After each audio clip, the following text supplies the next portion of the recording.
No, it's funny you mentioned there about the longevity and the scalability of the business, and at the time the market's very good, but it's when it's not so good as when you get to see who really your competitors are. And as a business, it must have been 3 recessions. 3 recessions, and we nearly went tits up in 2001. It was fingernail stuff. So we learnt a very important business lesson, and one that we keep as part of our board strategy is an absolute mantra. We grew in 1999. God, it seems like a long time. Well, it was a long time ago. Really fast as a business. We were a smaller business then, but we grew really, really fast.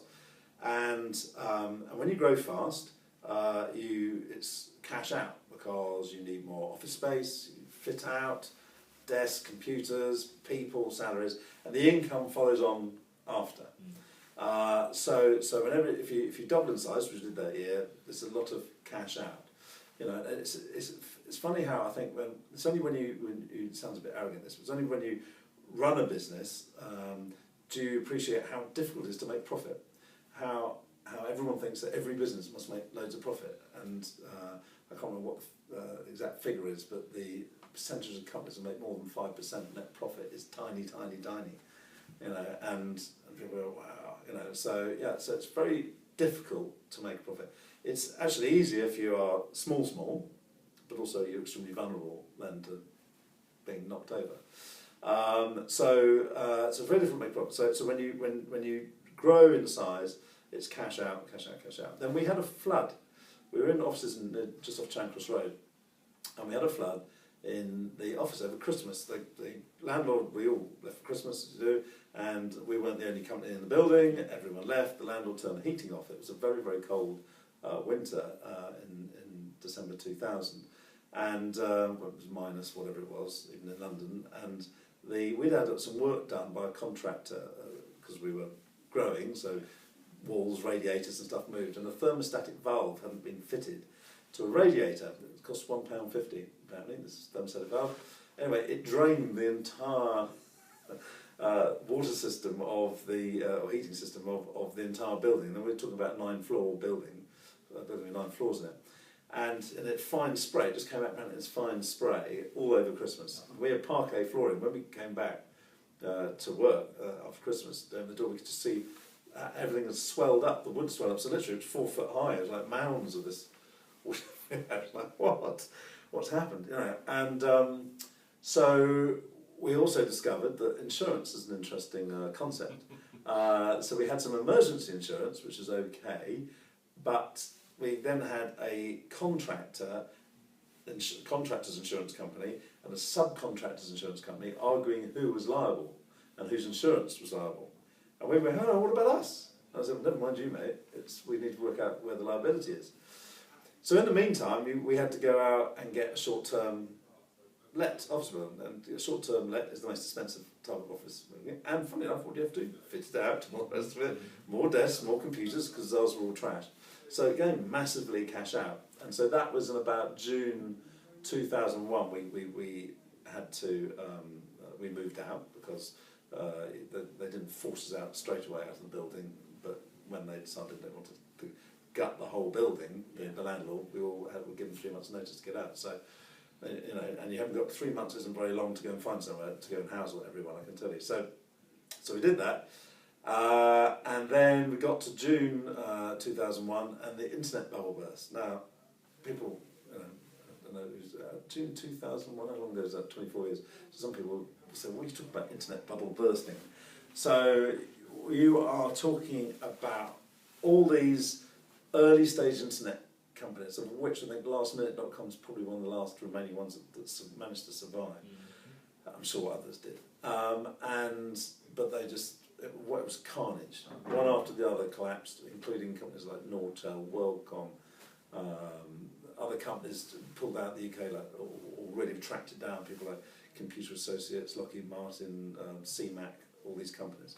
And we were doing the thing for us is we were doing if you rang up Fujitsu Services, it used to be ICL Computers, and wanted a job as a graduate there, you would have spoken to Penny, and Penny was the graduate recruitment manager, and she had 2 assistants there, and Penny was our employee on site, recruiting 450 grads for Fujitsu for the year. And the HR director of Fujitsu rang me up and said, we don't need 450, we need 3. And I said, well, we'll probably have to lose one of the admin people. She said, no, not 350, 1, 2, 3. We just need 3 grads. So, and that was literally the beginning of it. And then by the end of the month, because we were doing quite a lot in that space, that's where a lot of the growth had come from. And suddenly it was just house of cards, pack of cards. So we suddenly found ourselves, having started the year, going, we're going to rule the world, everything's going to be great, we're going to double in size again, come with me, what a journey this is going to be, to suddenly finding ourselves with our revenues literally halved, cash out, staff, and like not enough for them to do. So when you're looking at cash flow going forward, if we don't do something, only 2 alternatives here: suddenly get lots of sales through the door from somewhere, or you've got to cut your costs. There's nothing else you can do. There's only 2 options open to. Well, sorry, third option, or go and try and borrow some money and sit it out. And I say borrow some money because, of course, we would cash out because all the growth and everything that happened, we didn't have I was about to say pot to something in, but we didn't have a slush fund. And so we then had to go through what is the most horrendous thing for any person running any business to ever do, is to suddenly make people redundant, or make roles redundant, and then have criteria that people are selected of how they're made redundant. Now, can you imagine in any environment that's pretty horrendous, but in a very people-orientated business, that is a complete sudden culture change, shock, emotional feeling, and all the rest of it. So, and it's negative, and funny enough, of course, you have to pay people off, so it's more cash out. So we went through that horrible process, recovered. So then the existing core, the sort of non-digital side of the business, was underneath it was doing okay, but only to feed the mouths of those people we had. That was fine. So we started recovering a bit. Thought that's fine. That's okay. We got through that one, and all everyone was nose to the grindstone and working away. And then 9/11 came along, and so apparently this government, so the media and advertising industry suddenly went, jeeps, all bets are off. Everything just froze. So we suddenly found ourselves looking at the cash flow going, oh, we're doing this again. So we then had to go in the same year a second round of redundancies. So if I tell you, we went from just over 100 people in the beginning of the year to less than 40 by the end of the year. It gives you the scale of what was going on. So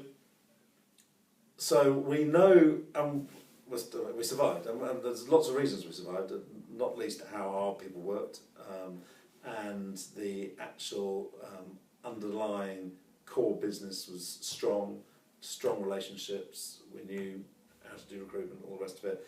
9/11 hit everyone, so while the internet was only those that sort of jumped into that business early on that caught that cold, the flood was only us.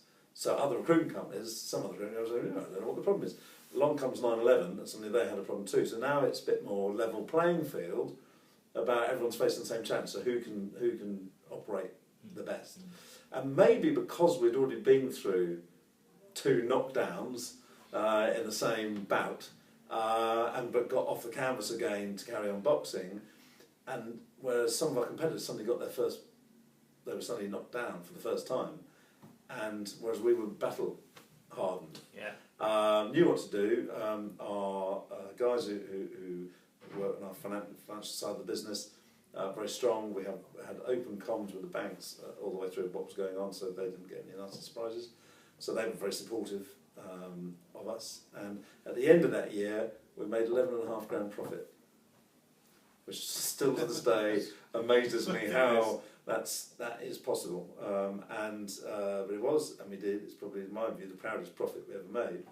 But also, we took from that. We will never ever have a situation in business where we haven't got at least £500,000 worth of cash, so we can ride a period of time. Nothing can completely smash us on our face out of the blue without us having at least some breathing space to know what to do.